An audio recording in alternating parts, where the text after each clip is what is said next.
Padre, você está bem? Estou, por quê? O Guido, o que aconteceu com o Guido?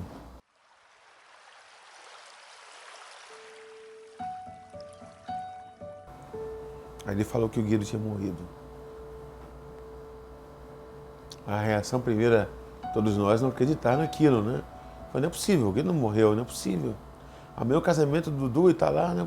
Eu, quando entreguei a prancha pro Guido, eu falei, olha, Guidinho, você tá com uma prancha especial aqui, hein? Olha só o que tá escrito atrás dela. E aquela passagem que diz, né? Estreita é a porta, apertado o caminho, que leva ao reino dos céus. Muitos tentarão, mas poucos conseguirão. E aí a gente foi, né? Rezamos, né? Como sempre fazíamos. E eu acabei, assim, entrando mais rápido que todo mundo, né? E quando eu voltei, depois da primeira onda que eu surfei, eu de longe vi o Guido. E eu vi ele, assim, com as costas para fora, né? Eu falei, bom, o Guido está se afogando, né? O que pode ter acontecido? Ele, um surfista tão experiente, mas não tinha nem tantas ondas grandes. Aí quando eu cheguei nele, de fato, ele estava desacordado. E aí eu trouxe para fora d'água, chamei salva-vidas. E foi aquilo, né? A tentativa de ressuscitá-lo. Quis Deus que, né, a joia preciosa dele fosse mais cedo. Foi muito difícil. E eu me perguntei assim, Nosso Senhor, por que, meu Deus, por que isso? Ele seria o padre que eu gostaria de ser um dia, aquela juventude, aquela força, aquele ideal, aquela liderança. Ele ia converter tantas pessoas. Não é possível.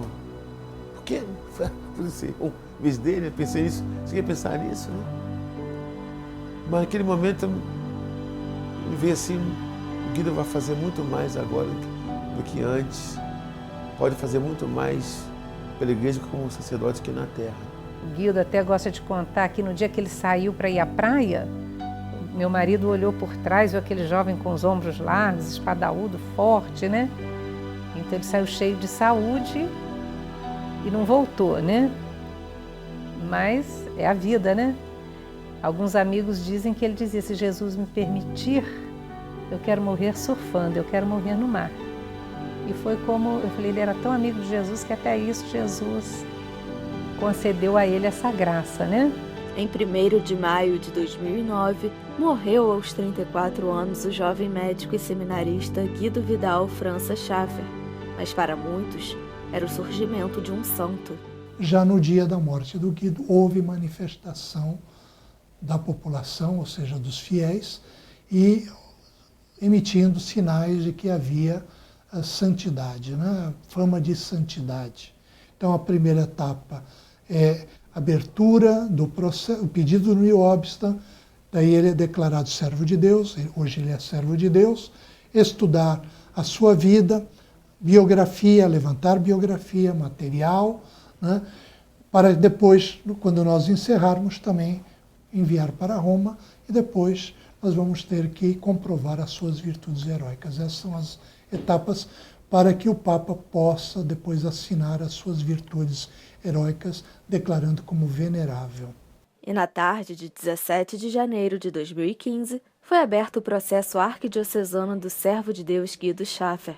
Os restos mortais de Guido ficarão na paróquia Nossa Senhora da Paz, em Ipanema, onde ele criou um grupo de oração.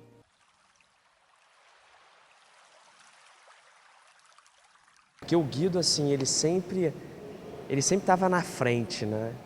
Então, até no surf mesmo, ele gostava de surfar ondas grandes. Eu não tinha tanta experiência, então ele sempre me iniciava no surf de ondas grandes. E na fé era a mesma coisa, né? Então, se eu achava que ir à missa aos domingos já era suficiente, ele estava rezando o terço todos os dias, né? Um jovem normal, como todos os jovens, gostava de esporte, escalar montanhas, fazer trilha com outros jovens, de futebol, jogar futebol, pegar onda como surfista. Ele bem pequeno, ele dizia assim na praia, quando eu crescer, você salva vidas. Depois, mais tarde, adolescente, ele disse, eu vou ser médico. Então, ele fez medicina com muito amor, como eu acho assim, uma característica da personalidade dele. Tudo que ele fazia com muito amor, com muita intensidade, né? E, terminada a medicina, ele trabalhou, fez residência médica. E como ele era uma pessoa de vida de oração, um dia numa contemplação inaciana que ele estava fazendo do Evangelho do Jovem Rico, ele sentiu Jesus, ele perguntar a ele, né? Porque o jovem rico, Jesus disse, vai e vende tudo que tens. Ele falou assim, Senhor, mas eu não tenho nada em meu nome. Eu usufruo de bens que são de meus pais. Eu não posso vender, não é? Eu não tenho nada no meu nome. E aí ele, com em silêncio assim, um pouco, ele viu o diploma dele com o nome dele.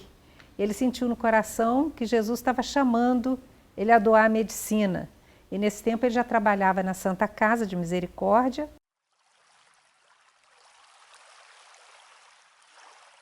O pai aceitou mais depressa do que eu, né? Ele falou, bom, já que você quer ser padre, meu filho, seja o melhor padre possível. E eu fiquei fazendo perguntas a ele, questionando, olha, é bem isso, olha, você vai deixar sua carreira. Pensa bem, né? Depois de retornar não é fácil. Mas aí a gente foi vendo que realmente era uma vocação, né, que Jesus tinha chamado mesmo.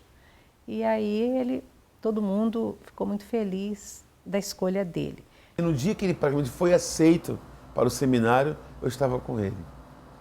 E eu fiquei muito feliz, porque eu sempre achei que ele ia ser um padre que ia transformar a nossa cidade. Ele tinha o dom da liderança, o dom de converter as pessoas com a sua palavra. Ele tinha a palavra de Deus infusa, uma fé impressionante, uma caridade de modo excepcional. Um menino de Deus, um homem de Deus. Mas qual é o meu caminho? Qual a direção? E qual é o meu destino? Minha vocação? Carregar tua palavra qualquer direção e chamar outras almas e outros mares pescar. Quando o Guido faleceu, o Padre Javier era nosso orientador espiritual, os exercícios de Santo Inácio. E eu falei, Padre Javier, tem uma coisa que eu não entendo muito bem. Ele falou, pois diga. Eu falei, olha, a igreja precisa de padres, não precisa? Precisa. Eu falei, eu tinha muita alegria de dar um filho padre à igreja, o Guido queria ser padre, eu não entendo, porque Jesus não deixou ele ser padre. Aí ele falou, Nazaré, você tem que se ajoelhar e agradecer, porque você deu à igreja muito mais do que um filho padre. Você deu à igreja um filho santo. Eu sempre, quando falo do Guido, eu falo de São Francisco. São Francisco, ele ia ao encontro do leproso, né? Ele beijou o leproso, ele ia curar as feridas. E o Guido, ele tinha esse dom, esse carisma, né? De ir ao Largo da Lapa, né? E estar ali presente, indo ao encontro daquele que não tinha sapato, que não tinha uma camisa, né? Mas que às vezes estava também totalmente perdido, até a nível mental, né? E um abraço do Guido, um sentar na calçada, conversar nos olhos, pacificava e trazia a serenidade a estas pessoas. Eu sempre digo que a gente crê em Deus, acredita que está conosco, que Ele é o Senhor de nossas vidas, que não estamos sozinhos, que Ele está no meio de nós. Mas o Guido não acreditava nisso. O Guido tinha certeza. Ele tinha certeza.